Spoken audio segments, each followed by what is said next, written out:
Bonjour et bienvenue dans la quotidienne de School TV, l'émission qui vous raconte l'école du quotidien. Au sommaire, aujourd'hui, c'est une section unique en France dans un lycée, une section hip-hop, sujet du documentaire Allons enfants, qui vient de sortir sur vos écrans. On en parle avec l'invité du Grand Oral, Pascal Guy. L'anti-sèche d'Amal Laoui. L'anti-sèche, c'est la façon dont l'actualité résonne dans les programmes. L'actualité, c'est la présidentielle. Les programmes, ceux d'histoire, d'éducation civique et de sciences économiques et sociales.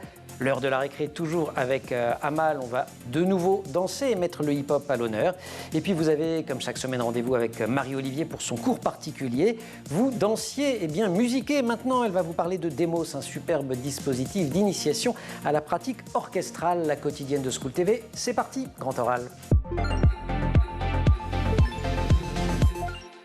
Allons enfants, c'est le titre du très beau documentaire de Thierry de Mézières et Alban Turlet, une année durant laquelle ils ont posé leur caméra au sein d'une section unique, la classe hip-hop du lycée Turgot, c'est à Paris, dans le 3e arrondissement, un film qui donne à voir ce que le cinéma ou même les documentaires dévoilent très rarement, la fabrique de l'éducation, la pédagogie en action. Et parmi les personnages, et je dis personnages à dessein, que vous découvrirez, une professeure d'anglais comme on rêve d'en avoir, et on l'a sur le plateau. Oh, elle fait comme ça, ouais, pas tellement. Si, Pascal, on en rêve. Bonjour. Bonjour. Pascal Guy, invité de notre Grand Oral. Je vous propose qu'on pose le décor en images. Bande-annonce.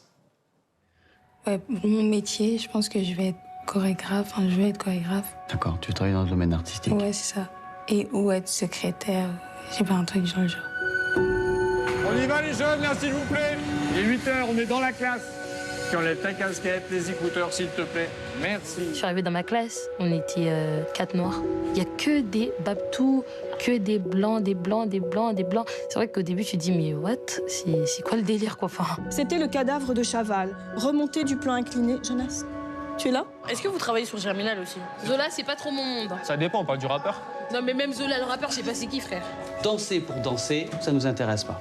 Réfléchir pour mieux danser, là, ça nous intéresse. D'apprendre ce qui s'est passé avant Jésus-Christ, je sais pas, moi j'étais pas là, quoi. La danse, c'est de la déterre. On l'a, oui ou non. Et il faut l'avoir. Si t'as pas la déterre, si tu veux pas tout péter, comment tu vas avancer? Un maximum de bordel pour le lycée Turgot. C'est votre dernier championnat, vous êtes tous en terminale. Il faut que vous respiriez la danse.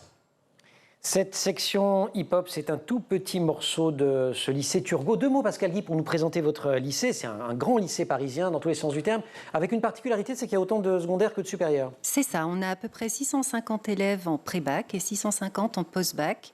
On est dans un quartier chic, mais on n'est pas pour autant un lycée chic. Vous êtes à la lisière de la place de la République, voilà, pour les non-parisiens. Il y a 2 façons de le raconter, quoi. Vous êtes... au sud des quartiers populaires ou au nord du Marais. C'est plutôt une question. Voilà, c'est ça. On est dans une zone qui est quand même très chic, on peut le dire. Hein, c'est le Haut-Marais, mais on recrute nos élèves par affectation à Felnet sur des zones qui ne sont pas forcément le 3e, justement. Bon. Donc on a déjà au départ de la mixité, un peu. On en a toujours eu. Ça a été un peu la patte et la marque de fabrique de Turgot. Avec aussi toujours beaucoup de dispositifs pédagogiques originaux. L'idée de cette section hip-hop, elle vient de votre collègue d'éducation physique et sportive, Monsieur Bérillon. Tout à fait, ça remonte à... David, de son prénom. C'est ça, David Bérillon, en 2003, qui fait rentrer le hip-hop à l'UNSS. Parce qu'à l'époque... l'Union nationale du sport scolaire. C'est ça. À l'époque, le hip-hop monte de la rue, en fait, tout bonnement. Mais lui qui est danseur, il se dit, j'ai envie de faire connaître cette danse, j'ai envie de saisir aussi cette balle au bond. Et donc, il réussit à faire rentrer à l'UNSS le hip-hop. Et aujourd'hui, par exemple, je crois qu'il y a 1500 licenciés de hip-hop dans les UNSS. Donc, ça a vraiment marché. Évidemment, il n'a pas fait ça tout seul. Ça a mis du temps. Il a eu besoin de soutien, des IPR, des inspecteurs pédagogiques. Voilà, les inspecteurs pédagogiques. Pardon, je suis traducteur de signes, moi, c'est mon 2e métier. de l'académie aussi. Enfin, et maintenant, le hip-hop, c'est même au JO. Ça sera au JO. C'est une discipline des Jeux Olympiques. Voilà. Il y a une idée autour de ça. Vous parliez de la mixité sociale à Turgot. C'est aussi d'amener des élèves qui, auparavant, n'auraient probablement pas accédé au lycée Turgot Et on les amène sur un talent, une passion, un engagement. Alors, si vous voulez, ça commence en 2013, où là, il y a les championnats de France de hip-hop. Donc, l'idée, c'est depuis 2008, je crois qu'il a fait cette section, où il recrute des élèves danseurs qui ne sont pas forcément toujours très amis avec l'institution et l'école, mais qui dansent très très bien, ou en tout cas dans lesquels il voit un réel potentiel de danseurs. Donc il les recrute, il y a des auditions, il monte ce projet petit à petit, et là, ça va devenir ambition scolaire. L'objectif est là. Et on va en reparler, Pascal, mais on vous dit, ils ne sont pas forcément amis avec l'école. Bon, il y a une image assez amusante dans la bande-annonce d'un élève qui dort tellement il est crevé en plein milieu du cours. Ceci étant, quand il danse, on voit un sens de la responsabilité, de la tenue, de la concentration, enfin toutes les compétences dont on a besoin pour être bon élève, elles sont là. C'est ça. Et c'est comme ça d'ailleurs qu'on arrive à les raccrocher quelque part. C'est en leur montrant que tous ces talents qu'ils ont, ces compétences qu'ils mettent en œuvre quand ils dansent, ils ont la possibilité de les transférer. Alors ça se fait avec plus ou moins d'aisance pour certains, mais globalement on y arrive. On va continuer à parler d'eux. Ça se fait avec plus ou moins d'aisance parce que certains d'entre eux et d'entre elles d'ailleurs ont des parcours de vie extrêmement cabossés. On va en parler. Pascal Guy, invité de notre grand oral pour Allons enfants, ce formidable documentaire sur la section hip-hop du lycée Turgot. Mais pour l'heure, c'est dans la quotidienne l'Anti-Sèche d'Amal Laoui. Anti-Sèche ou la façon dont l'actualité résonne dans les programmes. L'actualité marquée évidemment par l'élection présidentielle. Et pendant cette campagne, quelques candidats, Jean-Luc Mélenchon notamment, proposaient de mettre fin à la 5e République pour passer à la 6e République. Une idée qui n'est pas nouvelle. Et on va parler de la place de cette 5e République dans les programmes. Oui, Jean-Luc Mélenchon milite pour sa mise en œuvre depuis 1992. Il avait fondé avec Marie-Noëlle Lienemann et Julien Drey la Convention de la 6e République, un mouvement au sein du Parti socialiste qui défendait la révision constitutionnelle. Jean-Luc Mélenchon avait fait une proposition phare de ses campagnes en 2012, puis en 2017 et puis dernièrement. Benoît Hamon aussi était Benoît Hamon également. Il y avait Arnaud Montebourg aussi en 2001 qui avait créé la Convention pour la 6e République. Et en 2002, lors de sa campagne pour les présidentielles, Christiane Taubira, elle aussi, plaidait pour une 6e République. Il n'y a pas que les gens de gauche qui voulaient. C'est vrai, l'idée n'est pas nouvelle. En 91, Simone Veil évoque une 6e République modelée sur les États-Unis sans Premier ministre. Et la journaliste Michel Cotta, elle, c'était dès 1974, elle avait écrit un livre intitulé La 6e République. Les élèves les plus concentrés en cours, ceux qui ne dorment pas, ont toutes les clés pour comprendre ce débat, puisque la 5e République fait partie des programmes scolaires. Oui, ce thème est présent dans la scolarité, en cours d'histoire-géographie, en enseignement moral et civique, mais aussi en sciences économiques et sociales, notamment dans un chapitre intitulé « Comment s'organise la vie politique en classe de seconde ». Alors ce sujet d'étude s'inscrit chronologiquement à la suite du précédent sur les débuts de la 4e République. On commence évidemment par poser le contexte. Oui, les élèves vont apprendre que les institutions de la 5e République sont nées d'une crise, celle de mai 58, qui marque le retour au pouvoir en France du général de Gaulle, dans un contexte insurrectionnel lié à la guerre d'Algérie et aussi à un contexte donc instable. L'instabilité gouvernementale aussi, c'est ça la marque de la... Une des marques, oui. Donc cette crise, en fait, elle met fin à la 4e République et fait passer la France donc d'un régime parlementaire à un régime semi-présidentiel. Et là, on passe à un nouveau régime qui rompt complètement avec la 4e. Et c'est ça qu'en fait les élèves apprennent. C'est pour ça qu'ils vont s'en souvenir de la 5e. Exactement. Si la continuité des symboles et des principes fondateurs sont inscrits dans le préambule et les premiers articles de la Constitution du 4 octobre 58 qui maintiennent le parlementarisme, ce sont vraiment les ruptures qui traduisent la nouveauté de ce régime. Un nouveau régime qui est marqué par le refondement du pouvoir exécutif. Renforcement, avec le rôle majeur du président de la République, donc qui nomme le Premier ministre, qui exerce le droit de dissolution de l'Assemblée nationale, qui peut recourir aussi au référendum pour des questions qui relèvent de l'organisation des pouvoirs publics. Et si on monte les pouvoirs de l'exécutif, on baisse ceux du Parlement, puisque l'Assemblée nationale ne peut pas renverser le gouvernement, le peut seulement par une motion de censure. Ou éventuellement, je crois, le rejet d'une question de confiance. Non, c'est pas ça, posée par le gouvernement. Mais j'ai bien révisé. Présidentialisation du régime, elle va être légitimée par les Français, puisque pour la première fois...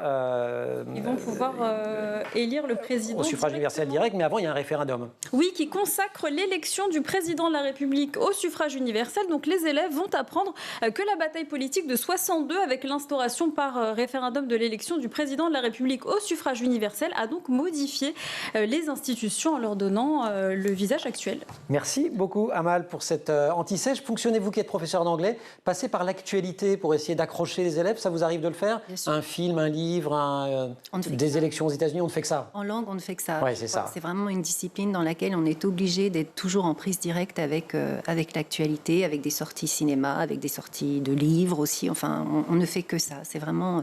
Et c'est quelque chose qui peut aussi tirer les gamins vers le haut, globalement. Eh ben nous, on essaye de tirer les téléspectatrices et téléspectateurs vers le haut avec l'actualité. Et l'actualité, c'est ce film formidable, Allons enfants. On retrouve dans quelques secondes Pascal Guy, suite du Grand Oral. Allons enfants donc, qui est évidemment un documentaire sur la danse en général, sur le hip-hop en particulier. Il est signé par des documentaristes qui ont à leur crédit plusieurs très beaux films sur la danse, mais c'est aussi un très beau film sur l'école, une immersion dans l'intimité de l'acte d'éduquer. Et en ce sens, il porte des messages tout à fait passionnants, même quand on n'est pas fan de danse. Et ce dont on parle avec Pascal Guy, qui est professeur d'anglais au lycée Turgot, où a été tourné ce film. Il y a un mot qui revient en boucle dans vos bouches. Alors je dis vos bouches parce qu'on vous voit vous, on voit le chef d'établissement et on voit David Berillon essentiellement, hein, prof de français un petit peu enseigné aussi, voilà. Il faut accrocher les élèves. C'est votre mot, accrocher. Et là, ici, le crochet, c'est la passion pour la danse. Mais avec il y a un petit côté carotte et bâton quand même, en disant, si vous dansez pas bien, si vous n'êtes pas bon à l'école, vous n'aurez pas le droit de danser. C'est à l'ancienne, au fond, votre truc, ça a l'air moderne. C'est ce que dit le proviseur au début. C'est ça, ouais. Résultat, pas de danse. Mais c'est pas aussi... en vrai, c'est pas aussi simple que ça. Pas aussi manichéen que ça. C'est vraiment... Notre objectif, c'est de réussir à créer la passerelle, justement, entre cette passion et tout ce que ça met en branle chez eux et le scolaire, pour ceux qui sont en difficulté. Parce qu'on a aussi des élèves pour lesquels tout se passe très bien. Hein. Je veux dire, on a dans le film des élèves qui sont dans la focale, si je puis dire, ou dans la caméra. Il y en a plusieurs autour qu'on ne voit pas ou moins, qui sont des élèves qui tournent très bien, qui arrivent, qui ont compris les codes très vite du lycée, de ce qui était attendu d'eux en tant que lycéens.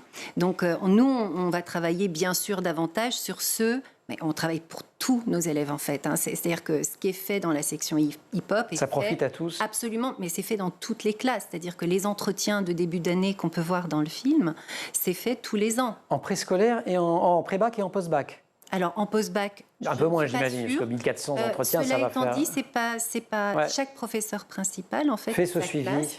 Et donc, on passe 8 à 10 heures en début d'année, tout début d'année, à accueillir nos élèves. On passe environ 15-20 minutes avec chaque élève, on fait un bilan, etc. Et ça, on le fait pour tous nos élèves. Est-ce que vous êtes... on l'a un tout petit peu dit dans la première partie de l'émission, mais certains élèves ont des profils vraiment... très très cabossés, ils ont été vraiment abîmés par l'existence. Les écouter, les entendre, les aider, les sortir de là. Comment à un moment, vous, Pascal Guy, vous vous dites, ouais, c'est une partie de mon travail d'enseignante? Alors ça ne devrait pas en soi, mais ça l'est, ça en fait partie, Ouais. C'est quelque chose... Oui, mais quand on dit ça ne devrait pas, vous pourriez, sans qu'on puisse vous en vouloir d'ailleurs, dire, bah non, c'est pas mon taf. C'est difficile parce que justement, il y a cette envie de tirer tous les minots vers le haut, quels qu'ils soient, enfin je veux dire qu'ils soient danseurs ou pas danseurs.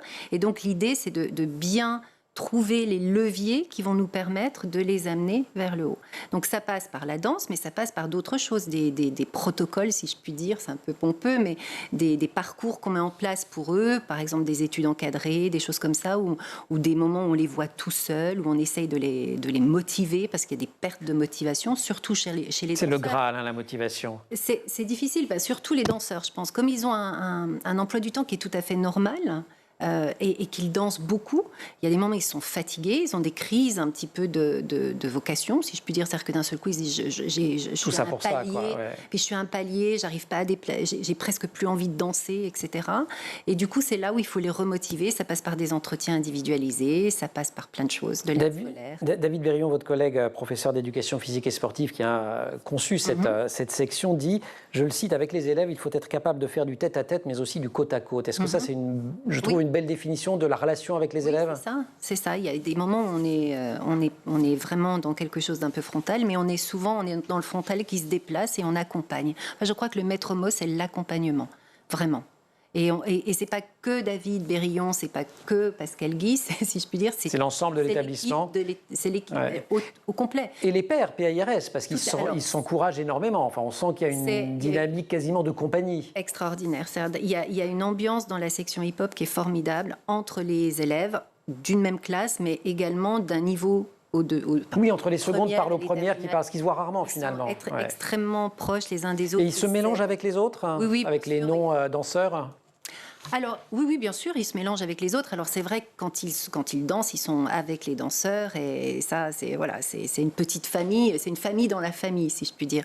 Mais cette année encore, j'ai les danseurs. Ils sont très impliqués, très mélangés dans la classe. Il y a zéro problème. Ouais. Allez, on n'est pas allé chercher bien loin notre récré, puisqu'on prend des récrés dans la quotidienne. Hein, c'est comme très ça. bien. Ouais, c'est une bonne chose. C'est marrant, à chaque fois qu'on reçoit des enseignants dans cette émission, je dis ouais, la récré surtout, il ne faut pas oublier la récré. On retrouve Amal Laoui pour la récré. Et donc, Amal, on n'est pas allé bien loin. Oui, une récré toujours hip-hop avec cette très belle chorégraphie réalisée justement par les élèves du lycée Turgot. Regardez.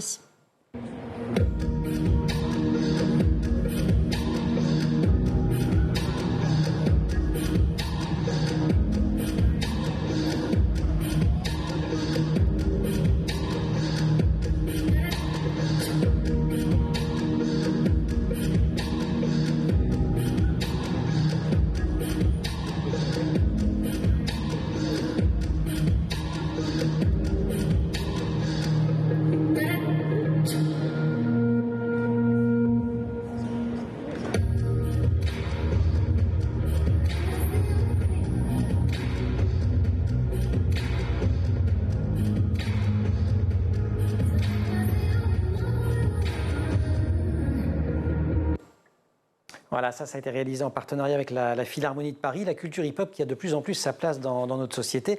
Et la danse hip-hop, vous l'avez dit, devient une discipline olympique pour les JO de Paris en 2024. Oui, la danse hip-hop est devenue une vaste catégorie qui a inclus plusieurs styles.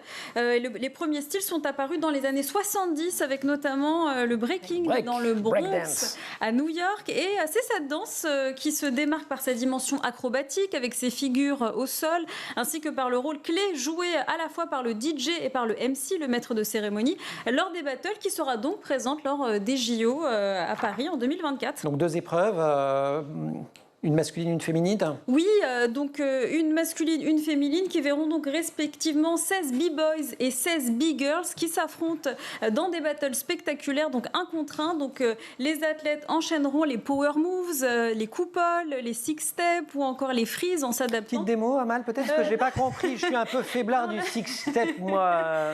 Je vous laisse regarder sur les réseaux sociaux. Vous allez trouver pas mal de vidéos. Et donc, Pascal, vous riez, mais vous perdez rien pour attendre. On peut vous la demander à vous, la démo aussi. Donc les six steps, les freeze en s'adaptant et en improvisant sur le son du DJ pour s'adjuger les votes des juges et pour remporter donc le premier titre olympique de breaking. Et alors je dis que c'est la première fois, mais c'est pas tout à fait la première fois que le breaking en tout cas a fait son apparition au programme des Jeux Olympiques. Oui, le breaking a fait son apparition au programme des Jeux Olympiques de la jeunesse de Buenos Aires, c'était en 2018 et après le grand succès remporté par la discipline lors de cette manifestation, eh bien c'est donc à l'occasion des JO de Paris 2024 que le breaking entrera encore une fois dans le monde de l'olympisme. Il s'inscrira cette fois donc au programme des JO en tant que sport additionnel en compagnie du surf. Il y aura aussi le skateboard ou encore l'escalade. Sachant que les compétitions de breakdance, elles existent depuis très très longtemps. De toute façon, la battle, ça vient de quasiment, c'est consubstantiel à l'histoire du hip-hop. Exactement. Depuis les années 90, eh bien, il y a des battles internationaux qui sont organisés sur l'ensemble du globe et qui participent donc à la popularisation de la discipline, à la fois au sein des communautés hip-hop de chaque pays, mais aussi auprès du grand public. Et depuis, il y a même un championnat de France depuis peu. Le premier championnat de France du breakdance a eu lieu cet été à Aix-en-Provence et le ministère de la Jeunesse et des Sports et de la Fédération française de danse ont remis la médaille d'or à Lucky. C'est un jeune Clermontois âgé de 14 ans. Bravo Lucky, merci Amal. Il participera peut-être au JO 2024. D'accord. Type six step tout à l'heure ? Tout à l'heure, oui. Ok, super, c'est la fin de la récré. On retrouve le grand oral. Pascal Guy.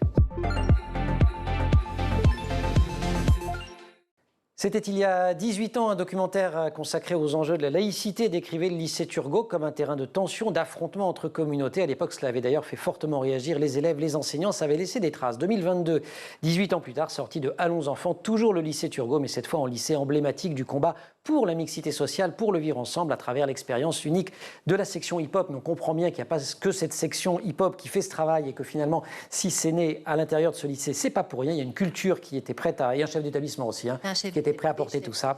Et des chefs d'établissement, pardon, et on en parle avec Pascal Guy, qui est professeur d'anglais à Turgot.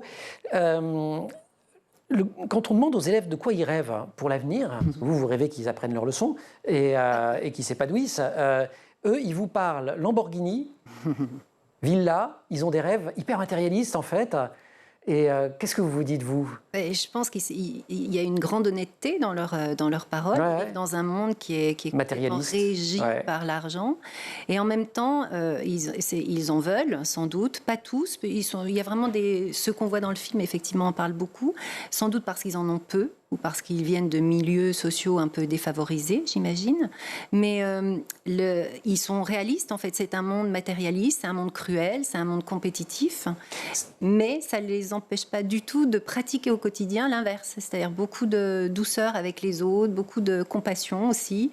Ils s'aident, ils s'entraident énormément. Donc, voilà. Ils sont conscients du monde dans lequel ils sont, mais ils sont également de chouettes personnes par ailleurs. Avec un travail considérable autour de l'estime de soi. Oui. Vous devez vous valider vous-même, c'est pas les autres. Oui. Vous enseignez depuis quelques années. Oui. Non, mais je dis ça, je la refais. Hein. Très gentil. Hein, non, mais voilà, j'enseigne depuis quelques années, Pascal Guy. Est-ce que néanmoins, dans ce temps extrêmement bref, vous avez vu changer le rapport des élèves justement au regard de l'autre, avec la montée des réseaux sociaux, Oui, alors il y a deux choses. C'est qu'à la fois, ils sont très très sensibles à ce regard extérieur et ils sont très rompus, par exemple, très rompus à l'exercice de la caméra. Ça les gêne pas du tout d'être face à une caméra, ça les fait pas rougir, voilà. Mais en même temps, cette ultra validation des autres empêche toute forme de confiance en soi réelle pour certains. Et ça, c'est vraiment à construire, vraiment. Et ça, vous le construisez avec eux, on le voit dans le film. On veut de l'autonomie, c'est ça qu'on cherche à Turgot.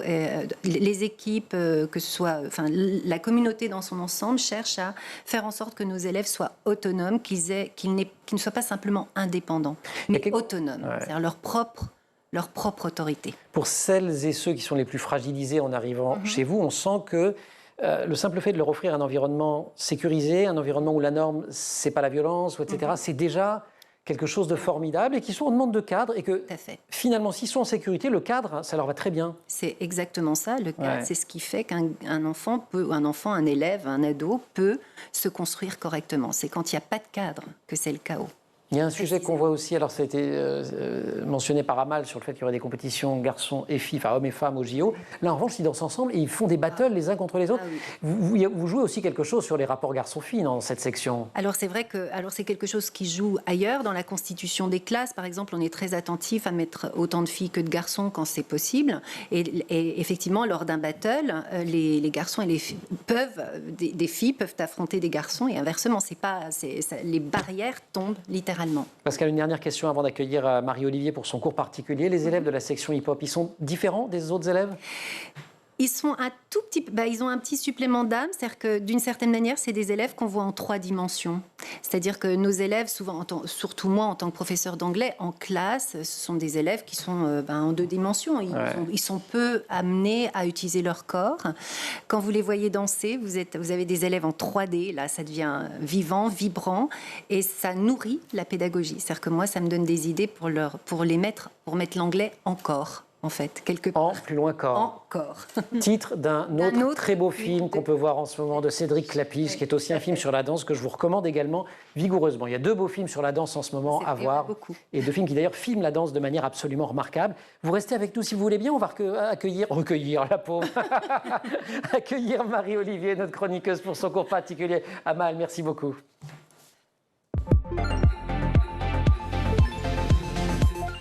Et on reste pour le cours particulier aujourd'hui dans l'art comme moyen d'expression. Bonjour Marie-Olivier. Bonjour Emmanuel. Heureux de vous accueillir et non pas de vous recueillir.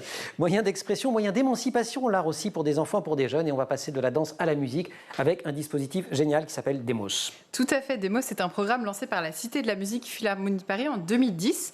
Demos, c'est un acronyme qui signifie dispositif d'éducation musicale et orchestrale à vocation sociale. Voilà, qui a été créé par Zaya Ziwani, une femme absolument extraordinaire, chef d'orchestre. Concrètement, c'est un programme d'accès à la culture, en tout cas d'accès à la musique.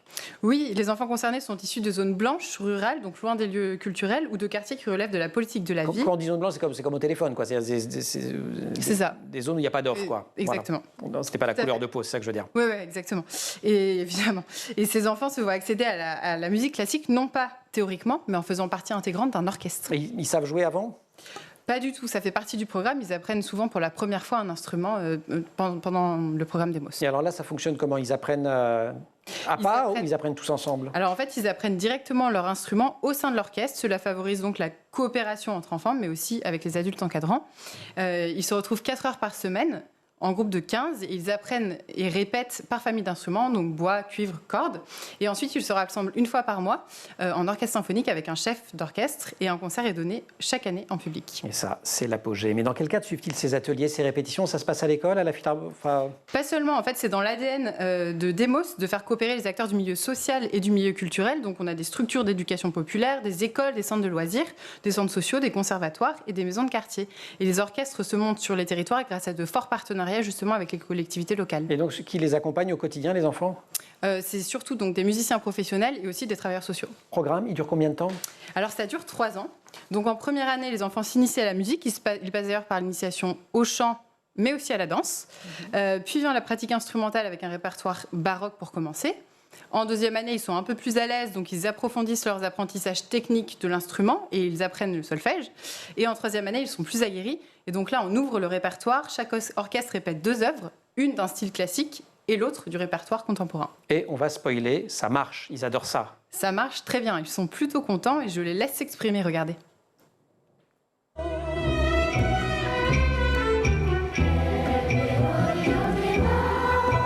Du plaisir de jouer et plein d'autres choses. Demos, c'est de la joie, Demos, c'est de l'expérience. Pour moi, Demos, c'est une famille.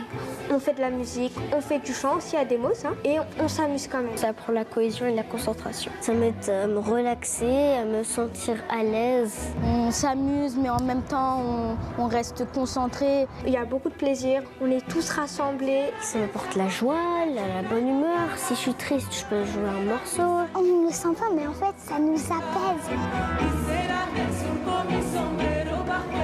La musique, c'est libre. C'est génial. Ok, donc ils adorent, mais et après, quand c'est fini? Après, quand c'est fini, après les 3 ans de programme, la moitié des enfants intègrent un conservatoire pour apprendre l'instrument. Il y a une suite de l'histoire. Exactement, ouais. C'est un programme qui a été lancé il y a quelques années. Combien d'enfants en ont profité? Pas mal, je crois. Plus de 10 000 enfants en ont profité et il y a 50 orchestres aujourd'hui sur le territoire national qui ont été formés. Et à l'occasion de la présidence française de l'Union européenne, je crois que la Philharmonie a rassemblé aussi des tas de jeunes musiciens européens qui ont appris sur le même modèle que Demos. Exactement. Chaque pays est représenté par 2 à 6 musiciens de 12 à 17 ans. Et ils ont d'ailleurs joué l'Ode à la joie en hommage à l'Ukraine fin février. Et on va terminer en écoutant un extrait.